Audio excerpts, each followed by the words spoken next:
जय हिंद जय भारत दोस्तों। जात है कि जाति नहीं। यार ये बहुत बड़ी समस्या है आज के टाइम पे कि जो जाति है यानी कि कास्ट वो पीछा छोड़ के नहीं जाती है। जी हाँ दोस्तों, हम लोग बात करते हैं इटावा केस पे। इटावा में हुआ ये कि जो हमारे कथावाचक थे वे यादव कम्युनिटी से बिलोंग करते थे और उन पे हाथापाई हो गई। किससे हुई? जो कथा करवा रहे थे। कथा करवाने लोग ब्राह्मण थे और उनका कहना है कि इन्होंने हमसे कास्ट छुपाई, यानी कि जो कथा कर रहे थे उन्होंने हमसे कास्ट छुपाई कि वे यादव हैं और उन्होंने उसके बदले में उनसे मारा पीटी की, उनसे माफ़ी मंगवाई, उनसे पैर छुआए और उनके जो शिखा थी, जो चोटी रखते हैं ब्राह्मण, तो उनको काटा।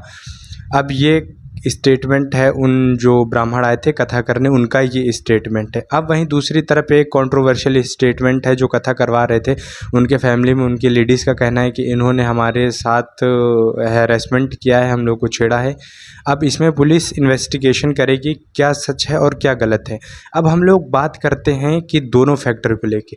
अगर फैक्टर ये है कि वे यादव कम्युनिटी से थे और उनको इसलिए मारा गया और उनको इसलिए पैर छूने पड़े, तो ये बहुत ही बड़ी निंदनीय और बहुत ही गलत बात है, क्योंकि ऐसा किसी भी पुराण और शास्त्र में वर्णन नहीं है कि कोई नीचे वर्ण का व्यक्ति, कास्ट का नहीं बोल रहा हूँ मैं, नीचे वर्ण का व्यक्ति ब्राह्मण नहीं हो सकता है।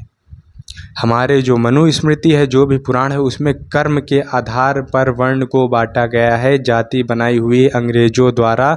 और ये तुष्टीकरण की राजनीति राजनेता नहीं छोड़ेंगे। अखिलेश यादव की इसमें तुष्टीकरण मैं आपको समझाता हूँ। गोमती नगर में जब पानी भरा था पिछले साल और जो गेट खोल के पानी अंदर फेंका गया था, उसमें ये जो लड़के पकड़े गए थे, पुलिस ने उनको इन्वेस्टिगेशन के टाइम पे मारा था, उसमें एक यादव था। तो उसमें अखिलेश यादव ने क्या किया, उसको अपने ऑफिस में बुलाते हैं, उससे बयान दिलवाते हैं कि ये बहुत ही जो रूलिंग पार्टी बहुत ही घटिया है, तो ये बयानबाजी करवाते। ठीक, अब इसी तरह से ये यहाँ पे इटावा में जो यादव थे कथा करने वाले, तो उनको वे अपने ऑफिस में बुलाते हैं, उनसे गाना गवाते हैं और कुल मिला के दिखाते हैं कि हम कितने हित में हैं समाज के लिए। अरे तुम इतने हित में हो तो कार सेवकों की गोली क्यों चलवाई थी? ठीक है, ये तुष्टीकरण की आपकी राजनीति है। ठीक है, अब उसके बाद मैं क्या कहना चाहता हूँ, उसके बाद मैं कहना ये चाहता हूँ कि जो वहाँ के इटावा के जो नेबर हैं, उनका कहना ये है कि जो कथा करवाने वाले थे उनको पहले से पता थी कि ये किस कास्ट के हैं, तो बाद में ये हंगामा होने की क्या ज़रूरत है। अब इसमें दोनों फैक्टर हैं कि सच कौन है झूठ कौन है, ये पुलिस को इन्वेस्टिगेट करना चाहिए और जब ये इन्वेस्टिगेट करेगी तब पता चलेगा कि जो कथा करने वाले थे वे सत्य थे या जो पीड़ित जन हैं वो सत्य थे। क्योंकि सत्यता हम नहीं देख सकते हैं, क्योंकि आँखों में आंसू दोनों जनों के हैं।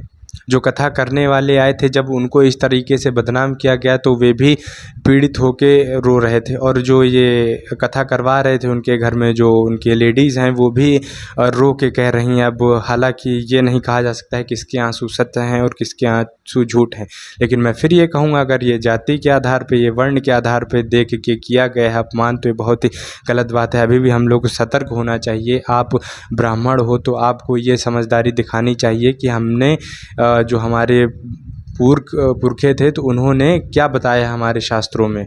और जो ये लक्ष्मण यादव हैं, तो ये जो टिप्पणी करते हैं, गाली देते हैं मनुस्मृति की, तो सर आपसे मेरा एक ही निवेदन है कि एक बार आप मनुस्मृति को उठा के पढ़ें। उसमें बार बार ये दोहरा गया है, बार बार ये दोहराया गया है कि जाति नहीं है, जाति अंग्रेज़ों की बनाई हुई है। और मनुस्मृति में केवल वर्ण ही लिखा है कि ब्राह्मण, क्षत्रिय, वैश्य, शूद्र, और जो अच्छे कर्म करेगा वो ब्राह्मण हो सकता है, और ब्राह्मण यदि नीच कर्म करेगा तो वे शूद्र कहलाएगा।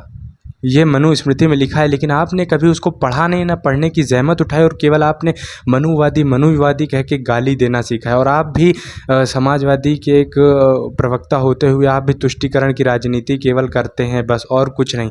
यहाँ पे आपको लड़ना ये चाहिए कि ये जो जाति आधारित समस्या है इसको ख़त्म करना चाहिए। कथा करने में किसी एक विशेष वर्ग का अधिकार नहीं, और ये कई ऐसे हमारे संत हैं, कैसे ऐसे प्रवक्ता हैं जो नीचे के वर्ण से, और वो काफ़ी अच्छा कथा कर रहे हैं, कहीं कोई समस्या नहीं। लेकिन ये जो समस्या है काफ़ी जटिल समस्या है, इस पे इन्वेस्टिगेशन होना बहुत ही ज़रूरी है कि ये राजनीतिक मुद्दे से उलझाया जा रहा है या किसी पर्सनल विवाद की वजह से सुलझाया जा रहा है। और ये जो हमारे अभी मुक्तेश्वरानंद हैं, इनका कहना है कि कथा केवल ब्राह्मण ही कहने के पात्र है। लेकिन सर हम ये देख रहे हैं कि आजकल कुछ ऐसे ब्राह्मण हैं, कुछ जो कि पूरा ब्राह्मणवत कर रहे हैं, पूरे क्रियाकर्म कर रहे हैं अपना, लेकिन कुछ वहीं ऐसे ब्राह्मण हैं जो गोश्त खाना, मदिरा का पान करना आदि धूर्त कार्यों में विलप्त हैं। तो कृपया आप उनको भी समझाइए, उनको भी सतमार्ग पे लाइए। मैं किसी वर्ण जाति विशेष की बात नहीं करना चाहता हूँ, लेकिन धर्म धर्म होता है, धर्म से बढ़कर कोई नहीं होता है।